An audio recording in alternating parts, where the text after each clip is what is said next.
You know, it takes a special kind of person to volunteer for something as big as the Western North Dakota Honor Flight. Many of them call it a labor of love. Kiona Rivera captured the special connections that the volunteers on this past week's trip made with their veterans along the way.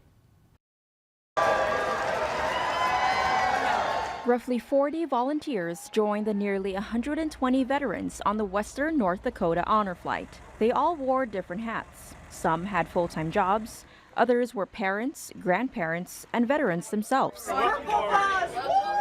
But they all shared the same purpose: to help make this trip an adventure of a lifetime. These people are just plain awesome. They wore yellow shirts, a color not only easy to see, but one that proved how bright their attitudes were. Yellow, yellow. Army veteran Roger Warbis says the organizers thought of everything. That's a lot of work to get all these people around, especially at this age that we're at.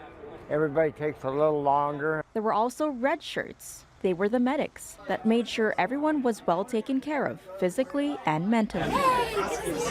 Couldn't hardly do anything wrong, you know, if somebody was there all the time with you. Volunteer and former board member Marty Pressler's time with the group goes way back when the Western ND Honor Flight was born in 2019. He went on one as a guardian for his dad in Fargo, and the rest is history. When I found out there were other people that wanted to start something in Bismarck, I wanted to get on board. Volunteer Vanetta Iron Eyes also went on an honor flight trip before.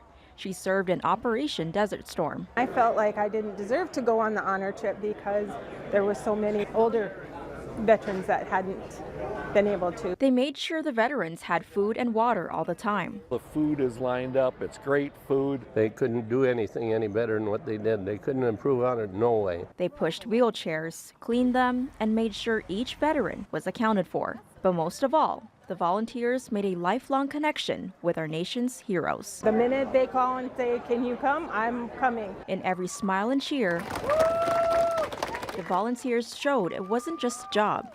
It was the labor of love that carried them home.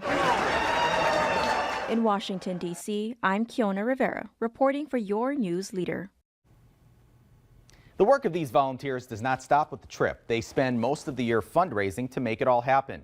Now, we'll have information on that on our website, as well as for those interested in applying to become a volunteer. The trip would also not have been possible without the generous contributions of more than 100 sponsors. The next Western ND Honor Flight is projected to take off from Bismarck on September 21st, and they plan to do a separate flight right after that to fly out on the 23rd.